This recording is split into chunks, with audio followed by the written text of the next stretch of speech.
Hey man, question. Why is it so tough to get into cybersecurity these days? I know the answer. I got you. Hold on.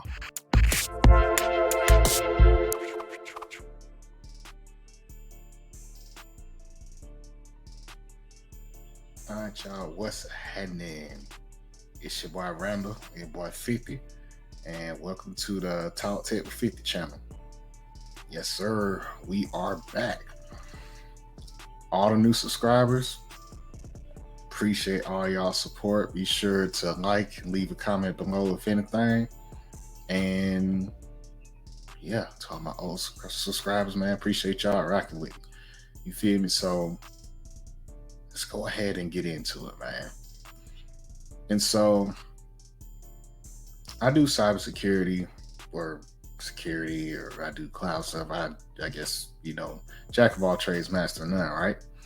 And so I've been trying to help a lot of people get into cybersecurity, but for some reason they're having a little bit of trouble. And this is something I also experienced earlier on in my career, not necessarily trying to get into cybersecurity, but just trying to get into IT or any other positions in general. And I'm pretty sure every person in IT already knows where this is going, and I'm going there. Well, these doggone job requirements is out of the roof. Why? You feel me? I don't know who, what, when, where, why, or how these hiring managers. Now, I love y'all hiring managers. Please get somebody technical in there when y'all are making these things, because y'all are like, a lot of these are so unrealistic. And one of the big issues is you have people trying to transition into IT and start in cybersecurity, and you'll say, well, we have an entry-level role, but then all the requirements will be of something for like a tier 2 or a more senior engineer.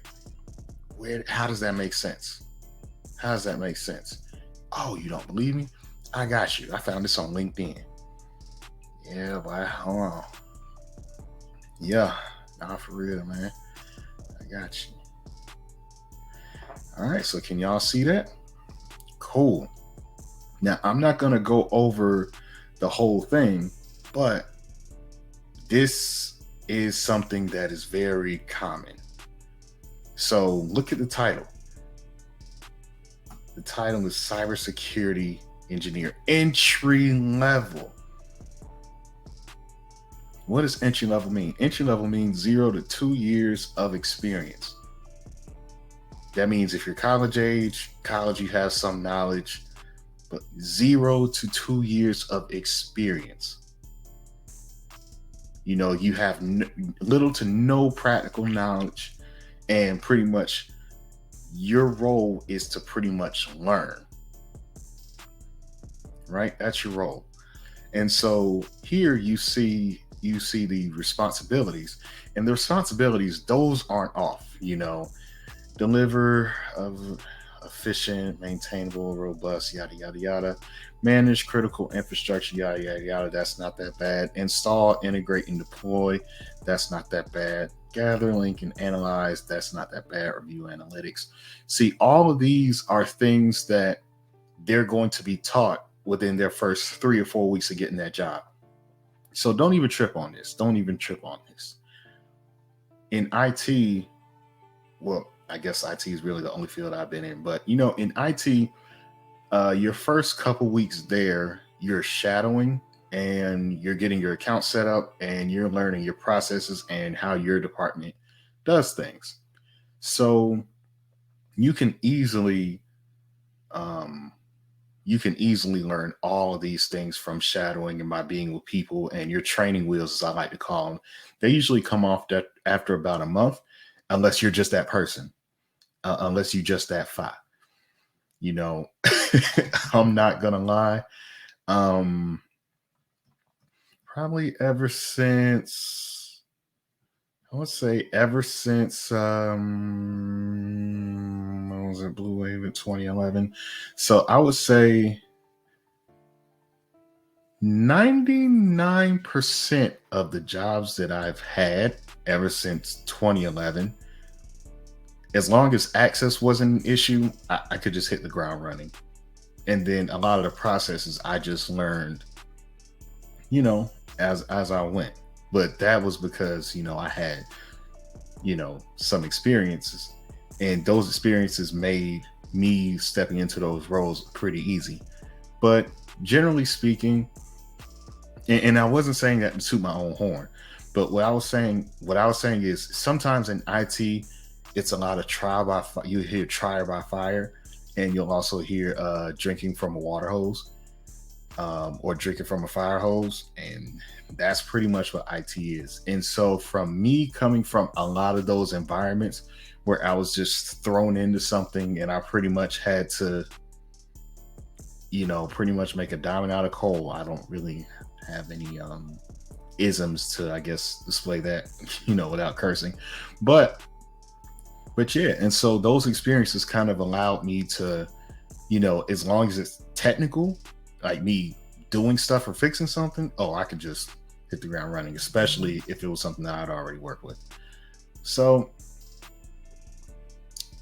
yeah, so usually brand new engineer or analyst or help desk, whatever they are, usually your first couple weeks, you're learning you're learning the ropes, you're learning the company, you're learning the people, you're learning who you're supporting, what you're supporting, what tool, for familiarizing yourself for whatever tools that you may use, um, getting a handle on any kind of tickets or any kind of issues that you may address.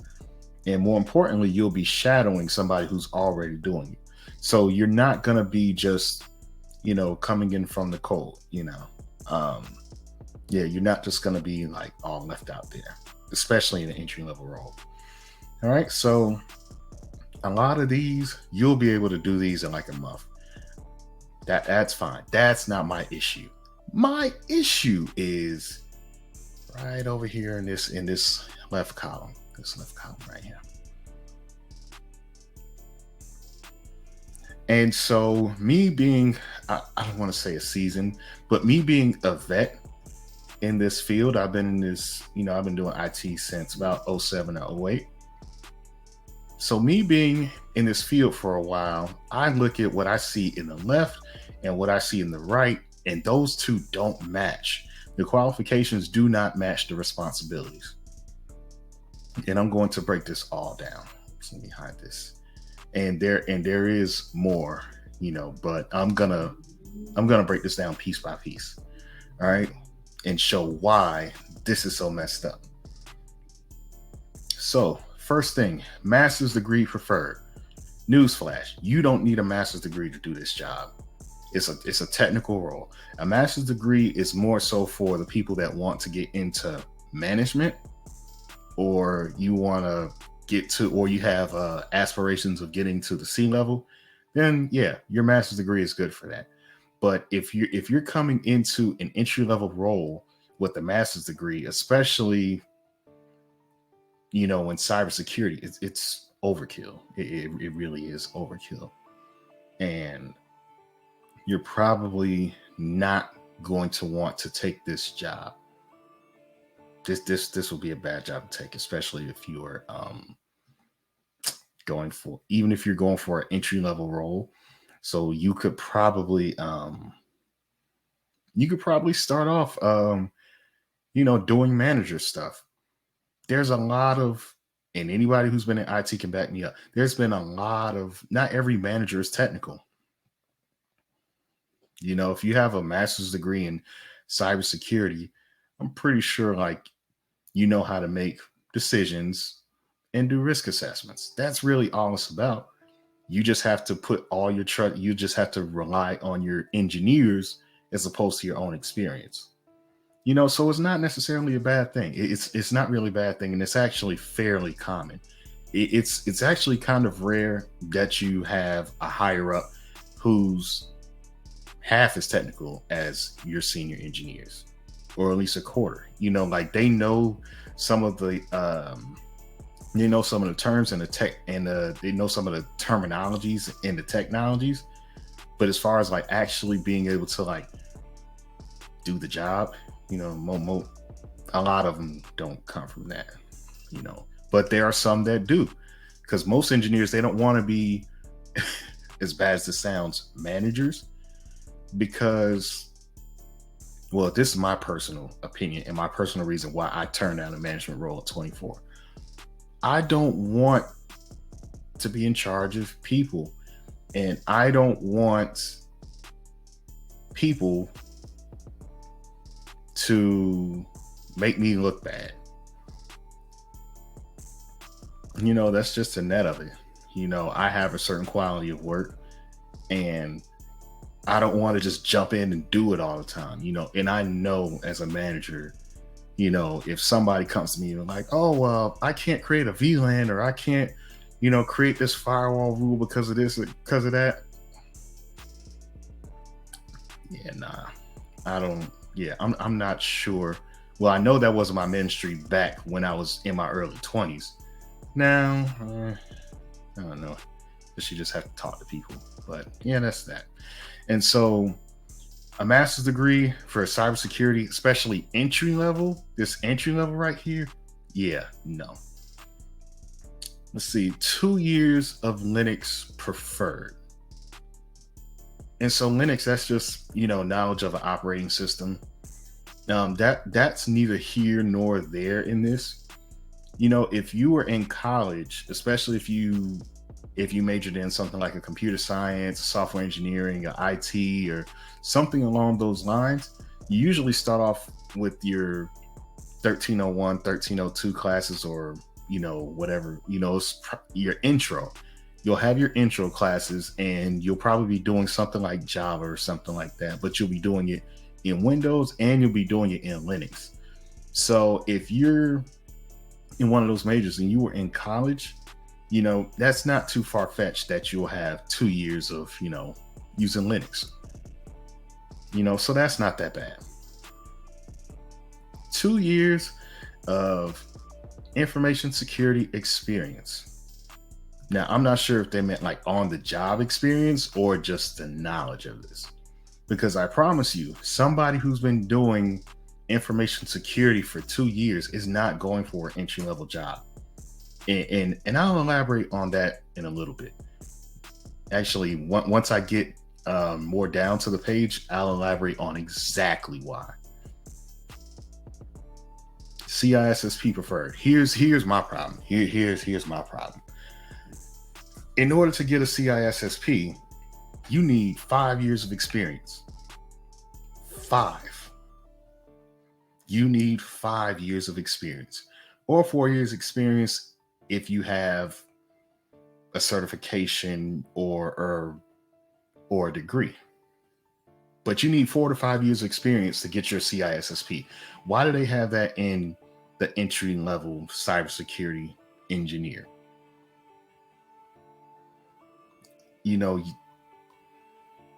Again, entry level responsibilities, 0 to 2 years. CISSP, 4 to 5 years. They don't match.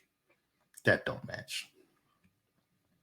And even then, a CISSP is not going for an entry level anything. Somebody, look, halfway through that, you're probably on your way to a senior engineer somewhere after 2 years of experience. See what I mean? And that wasn't even really what I was talking about. It just so happened to come up. But yeah, no. That's no. Now here comes the fun part, the education and the experience. So bachelor's degree in CS, CSE, or equivalent, and 2 years of work experience, or a master's in computer science and engineering. So when it comes to that, I'm going to come back to, well, I already addressed the master's, the bachelor's degree. I'm going to address that down here. And so CISSP or similar security certification is a plus. Now, a CISSP, this ISC squared, it's not necessarily a CompTIA certification. For the responsibilities on the right, you could ask for like a security plus, a network plus, a CCNA. A lot of your entry level or entry level ish networker security certification should be here, not the CISSP. This is an entry level role. Ain't no CIS. Let me tell you something. I'm gonna be candid. I'm gonna be straight up with you. CISSPs, they make minimum $90K a year. Minimum. You have to have experience in order to get the certification. Minimum. You're underselling yourself if you're making 90. You know, the CISSP is a 6-figure cert. It is a 6-figure cert. I'm gonna make that the title of a video. The CISSP, the 6-figure cert. Let's go. I'm gonna do that. That's gonna be my next video. All right, so here's the fun part. All right.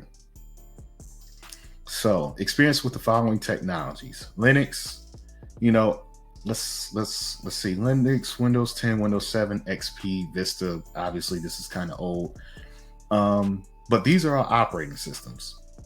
You know, having knowledge about operating systems, you know, that's normal. That's nothing that's going to that spells how much experience somebody has. You know, it's just experience with it. You know, just familiarity with it. You know, nobody's going to ask you no like kernel level questions when it comes to Linux, or nobody's going to ask you where the page file is in Windows in an interview. Nobody's really going to ask that, especially like in a, you know, in this kind of role. Let's see, Server 2003. Oh yeah, this is definitely kind of old, but you know, this pretty much saying like if you've done some help desk or system admin type role, your Server 2003 in your Active Directory. You know, but even still, this is somebody with 1 to 2 years experience. This is somebody who this is their first or second, you know, IT job, and you're putting these kind of requirements on an entry level role. You know, that's not good. And here we're starting to get into my world. Well, all these are my world, but this is where the fun begins right here. A SIM experience. Your Splunks, your QRadars, your ArcSight. You know how much you get paid if you know Splunk? First of all, you know what? Let's give it some respect here. You have arguably the number 1, number 2, and number 3 SIM solutions out there. I'm not sure if I will have to check the Gartner site, but these are arguably number 1, number 2, number 3 in the market. Splunk has nothing but big customers, huge customers.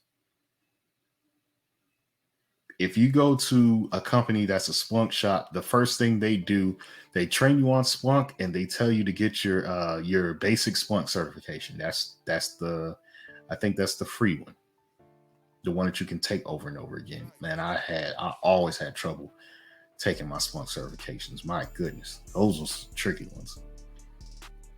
You know, but Splunk, that's a high dollar skill, knowing Splunk. 6-figure skill off the bat. And that's not even with the BI or the data analytics. That's just using Splunk. If you know how to run queries in Splunk, you know how to do your dashboards in Splunk, you know about the index forwarders and all that, 6. You'll get 6. Easy 6 figures. Easy. You know, because whenever you're doing work in a SIM and not just dealing with the alerts that are generated from the SIM, the alerts that are generated from your Splunks, your QRadars, and your ArcSight, handling the alerts from these SIMs, those are your entry. That's something that falls in the realm of the entry level. But actually experience with the SIM solution itself, oh, that's a 6-figure skill. You have to know multiple things. You have to know servers. You have to know your log sources. You have to understand how all the stuff connects. You'll have to understand architecture in general, not just your networking, your security. You have to understand architecture in general. You pretty much have to know how things move in a network, from the router to the tutor. You have to. Have you ever been to a Splunk conference? I went to one in DC. Their big conference is called .conf. You see, Splunk has so many integrations. You know how much Splunk architects get paid? Do you know how much it charges to have a Splunk person configure your stuff? You know how much Splunk costs? Splunk is a six-figure. This word on your resume, and you can walk it and you can talk it. 6.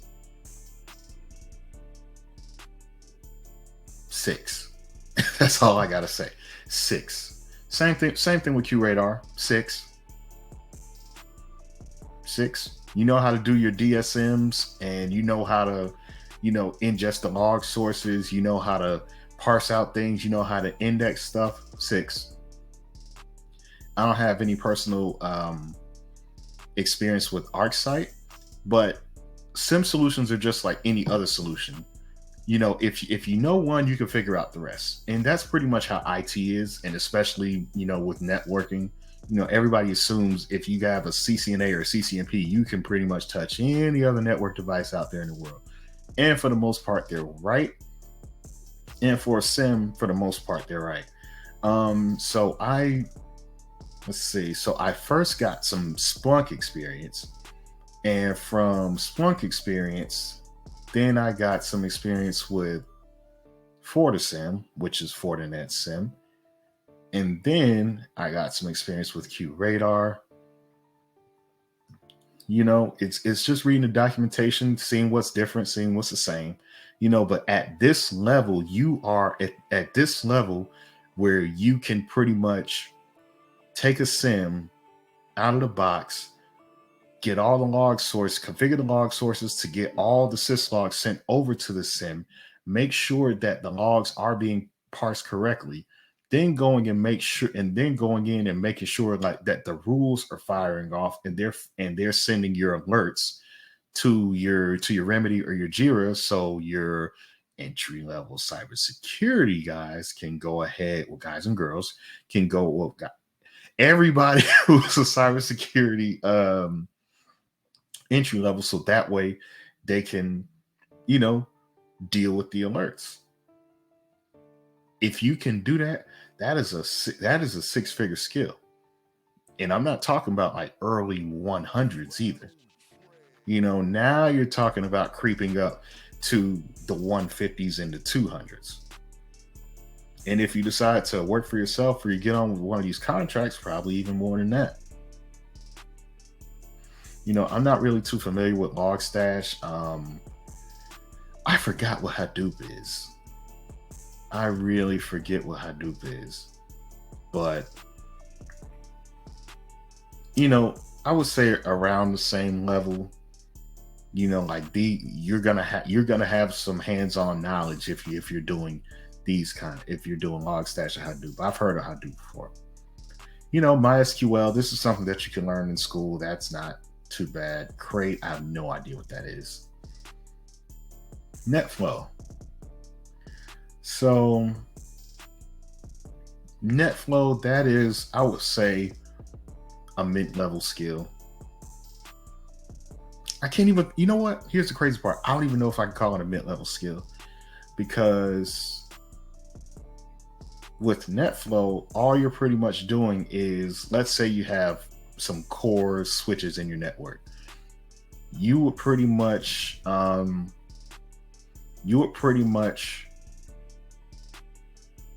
make that interface, or the interfaces that go east, west, north, south. You would pretty much make that interface a flow. I forget what it's called. But you pretty much set it to say, hey, Every bit of data that flows through this interface, you forward this off, and you can send it to a SIM, or you could send it to a flow aggregator, flow collector, like Cisco Stealthwatch or Landcope Stealthwatch, whoever owns that Stealthwatch. But yeah, that's pretty much what NetFlow is. Stealthwatch, it's just the raw logs. It's just the PCAP without the whole TCP handshake and actually telling the protocols and stuff. In NetFlow, you'll see like the protocol numbers, but you won't see like, oh, well, this is a TCP reset packet, or this is, TLS, 1.2. You won't see any of the innards like how you could in a PCAP. And so a PCAP, I would say this is, intermediate. I would say this is intermediate. If you can look in a PCAP, you can open up Wireshark, you can look in and see what's going on. If you can use this to troubleshoot. I start off teaching people PCAPs, even people that have never did IT a day in their life. I'm like, oh, okay, we're going to learn an IP address. You're going to learn a MAC address, source, destination. Great. Now let's get right into Wireshark. Let's get into it. You will be surprised how many people can't open a PCAP and can't really tell you what's going on. You would be utterly shocked. That I'm gonna leave that alone. All right, so syslog is pretty much how you get your logs into the SIM. And so let's say you have a firewall, you have an IPS, you have servers, you have other security appliance and network devices. And so each one of them has the ability to forward logs. And so those are called your syslogs. And so you configure a syslog forwarder in each of these devices, port 514 or 6514 if they have to be, I guess, secure or whatever. And then they forward the logs into the SIM. And so that makes it easier to do investigations or to look for anything that, you might need to look for. So that's what syslog is. And then you have, the TCP IP, the DNS, DHCP, IDS, IPS. These are the kinds of things, that you could leave on a job requirement for an entry-level cybersecurity engineer. So pretty much everything from here on back until you get to Windows Vista, is entry level. Your operating systems and your protocols. That's it. PCAP, maybe. That's a big maybe. But yeah, that's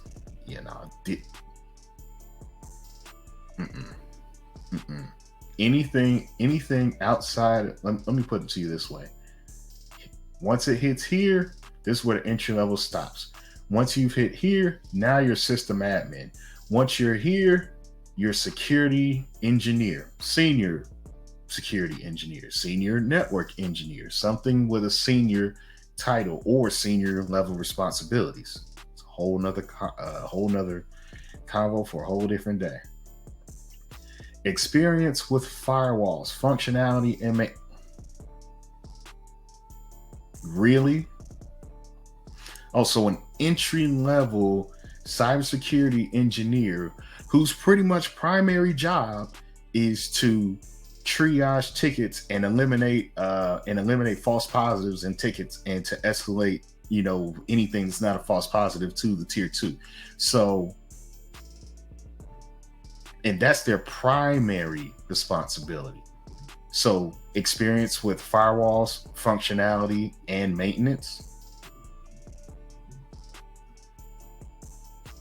Now, this is something that they can learn on the job, but before, this shouldn't even be on here. This shouldn't even be on here. And I'm a firm proponent of, you really shouldn't touch a firewall if you're not,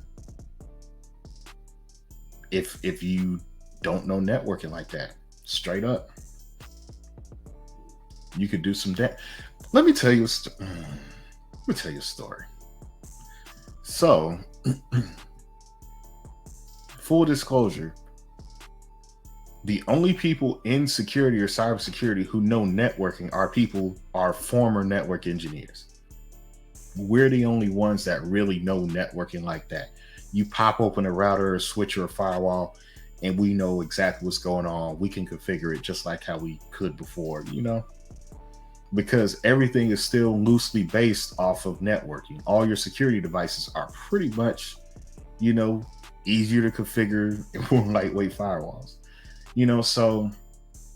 So experience with firewalls, the functionality and maintenance, depending on the vendor, 6 figures.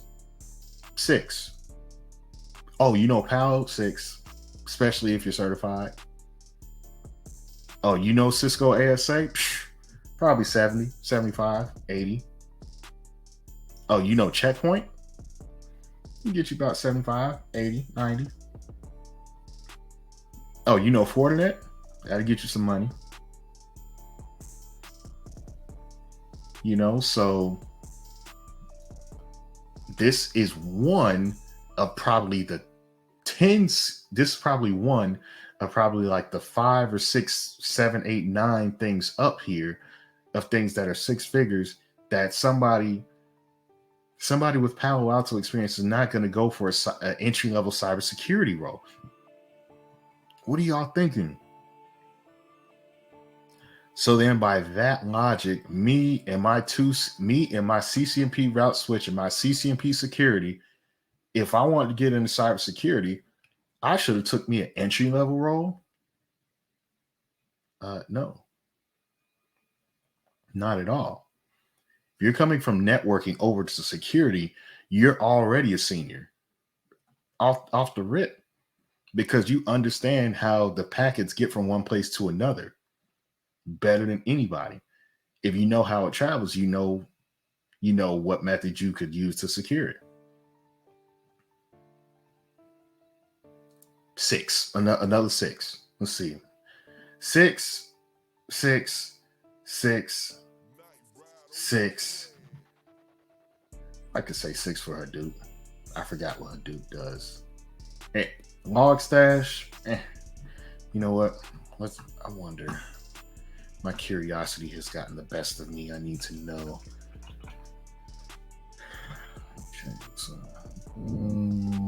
Okay, so Hadoop does with big data.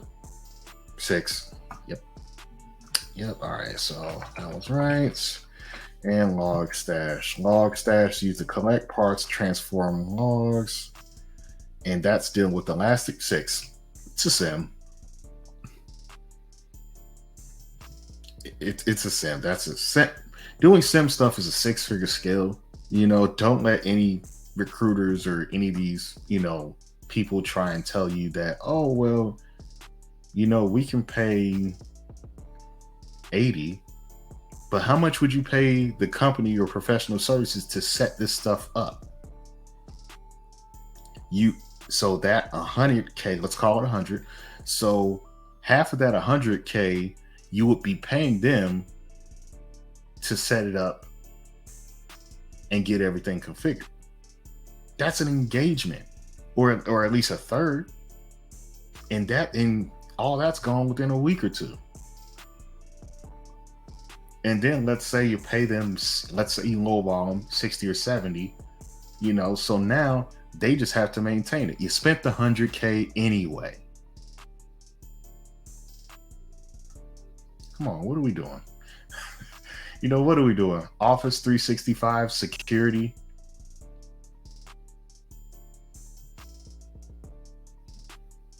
Now, granted, Office 365 security isn't necessarily this, but you are going to have to be fairly familiar with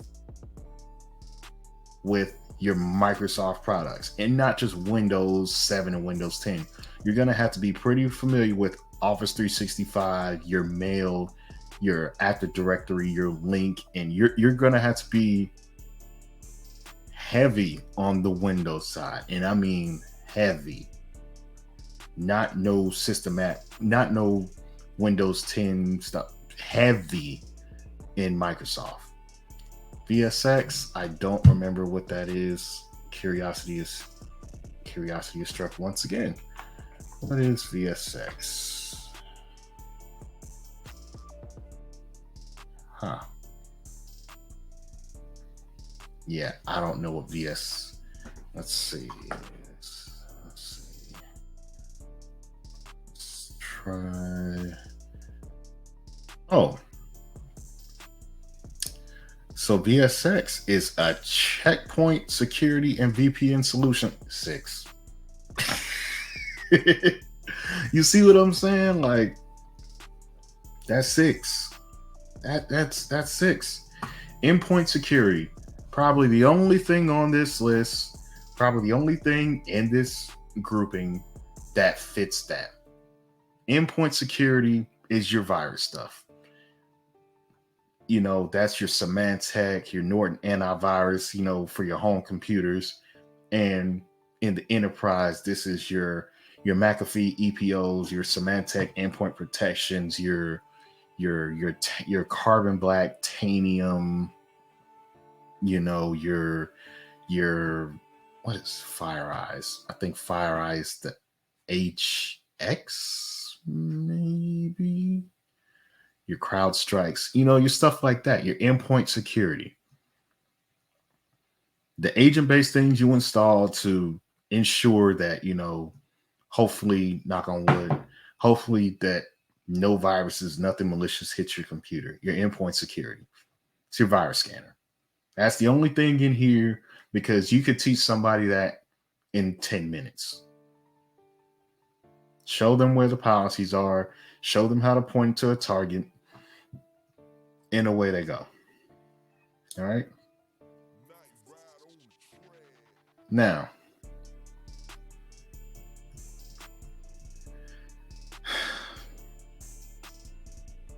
and see this is why so many people have gripes, because not only did you add insult to injury by putting CISSP and Splunk, which is $120, that's a $120 minimum gig. So not only did you put that on a entry level cybersecurity engineer position, then you've got the nerve and the unmitigated gall to add programming into it.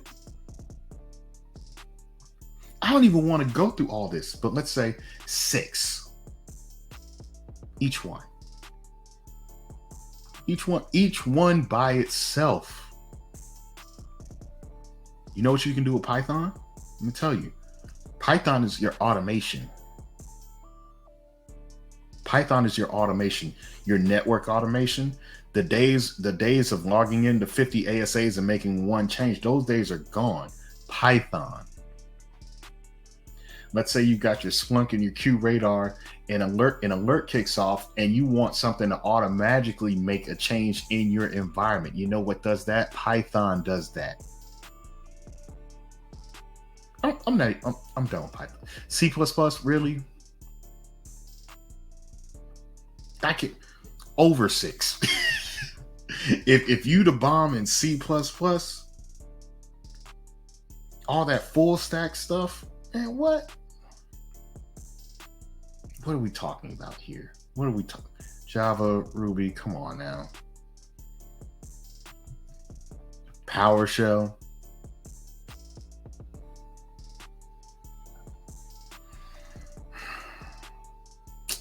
Moving on. Advanced understanding of common network services, web, mail, FTP, network vulnerabilities, network attack patterns. Things that people can read up on. Yes, this can be up here. This can go with this, because before the interview, they can go and do their due diligence and say, oh, okay, well, that's HTTP, HTTPS port 80 and port 443. Okay, mail, SMTP port 25. Now we're on Office 365. FTP Port 21, stuff like FileZilla and all that, you know, network vulnerabilities, you know, and network attack patterns. Those are all things that, you know, they can read up on.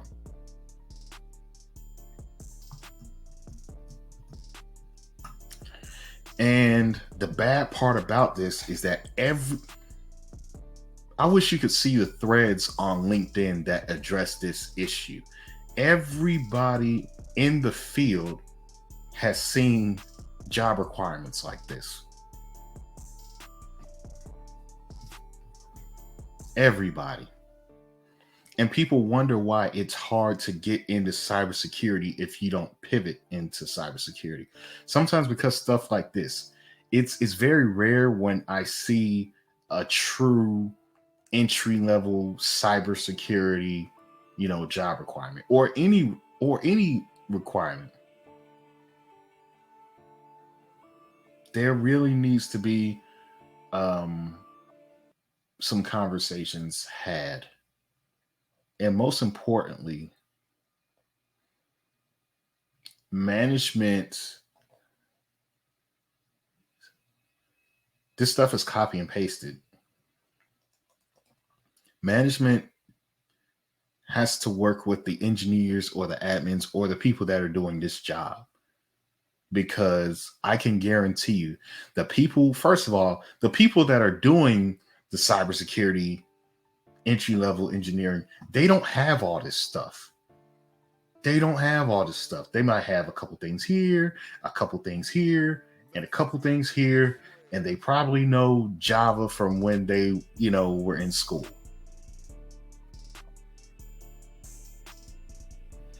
You know, these requirements for your senior guys.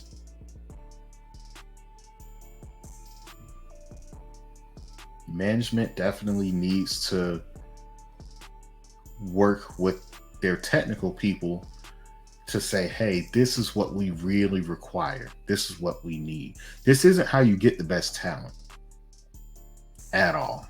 Because I know some people might be like, oh, well, you can use this to weed out the talent. Ain't nobody in their right mind with a CISSP and Splunk experience going to, much less one of them. Ain't nobody with CISSP or Splunk experience going to go for an entry-level cybersecurity position. No. To make what, 40, 50, 60K? Nope. Remember what I said about Splunk? 6. Splunk is 6. CISSP, you've got some staying in the game. You're about at 6. Even with raises, if you stayed at the same company 4 to 5 years, you're at 80 once you qualify. If you left and went somewhere else, you probably hit your 6, 2 years before that.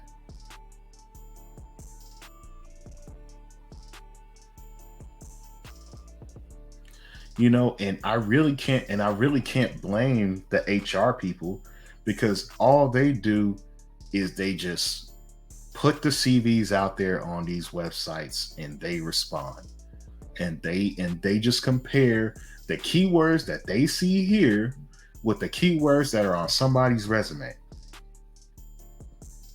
And then they wonder why, we haven't hired anybody. Well, yeah, well, that's why. I mean, come on.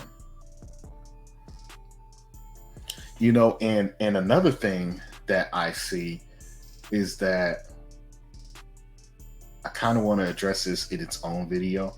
I'm a firm believer in technical recruiters. Like how you have your Robert Half people, your tech systems, your Insight Globals. I'm a firm believer in technical recruiters, because these are people that have technical experience. They've done it. They're just, in HR now, well, technical recruiting now. But there's somebody that says, oh, well, you don't have experience with Splunk, QRadar, and ArcSight, but you use this SIM, you can figure it out. I'm submitting you anyway. Oh, you don't know how to, you've never done anything with packet captures? Well, You understand networking, download Wireshark and call me tomorrow. I'm submitting you anyway. You can do this job. Because most of these jobs aren't hard. Some may be more daunting than others because of the nature of whatever organization they're supporting, or because the shop that they're running. But these jobs ain't hard. They ain't hard. And these disconnects are really what's keeping the people out. To keep it a buck, there's a lot of people who just want to get into cybersecurity. And I can guarantee you, they probably be better than half the people that are already in it because they want to learn. They're hungry for knowledge. If they're learning about packet captures and syslog and NetFlow and they haven't even remoted into a system yet or opened the registry yet, they're hungry to learn. They're hungry for somebody to teach them. But that kind of talent gets overlooked and overshadowed by keywords. And I got a whole rant coming for that. But yeah, this is something that, I'm trying to get my brother into this. And I'm teaching him Wireshark and showing him how to use Nmap and how to use and do all this stuff. Because based on these things, that's what he's gonna need to freaking be able to compete. Because these people are out here trying to net an entry level engineer, but this right here says pay me 150, 160. This right here, like, this is a consultant. If we're just being a buck, somebody this diverse, this is a consultant right here that can do all this. Because the thing is, it's like people can specialize in one. You can just specialize in Splunk, make it kill it. I don't know if YouTube's going to flag me for that, but Splunk alone, you can make a lot. QRadar alone, you can make a lot. Any of these alone, you can make a lot. That don't seem very entry level to me. So this has to stop. I mean, it really has to stop. And so I kind of feel bad a little bit, because this is what people are going to have to go through in order to get into cybersecurity, but it's tough. I really think we'll need to work. Well, people that are already doing it are going to need to work with the HR people and the people who are looking for talent, because there are people like that. I've seen them in Clubhouse and LinkedIn and all that other stuff. But yeah, we definitely need to, the people who are in it will definitely need to bridge the gap to bring in the people that want to be in it, because it's rough out here. I think that once that problem gets addressed, where those job requirements are actually what they look like, and then they start to accept the entry level people. If we have all these unfilled cybersecurity jobs, and people wonder why, just fill them up. You're always going to need entry level people to do your initial triage. You're always going to need entry level people. Always. IT as a whole ain't going nowhere. Even if it is going to the cloud, you're still going to need people that know what to do and know how this stuff works. If you don't have that, then your stuff is going to go down, and then the people who you're going to have to pay in order to get everything back working again, then you're just going to have to pay them a lot more. So yeah, that's why I think it's so tough or so difficult to get into cybersecurity these days. And I can't even say these days really, because I think in IT, this has always been there. You would just have to get lucky and apply something. You just it's kind of luck of the draw in IT, but this shouldn't be a common thing. All right. So appreciate y'all for checking out my YouTube channel, my content. Be sure to subscribe for all my new subscribers. Be sure to like the video. And I want to know what people in the field think. Comment below what you think, because I can't be the only one that sees this. And I can't be the only one that wants it to change. I want to know what y'all think. If y'all are in IT, let me know. HR, let me know. If you're in management, let me know, because I'm talking to you. But just let me know. Let me know in the comment section. All right. So appreciate y'all, and I'm gonna holler at you.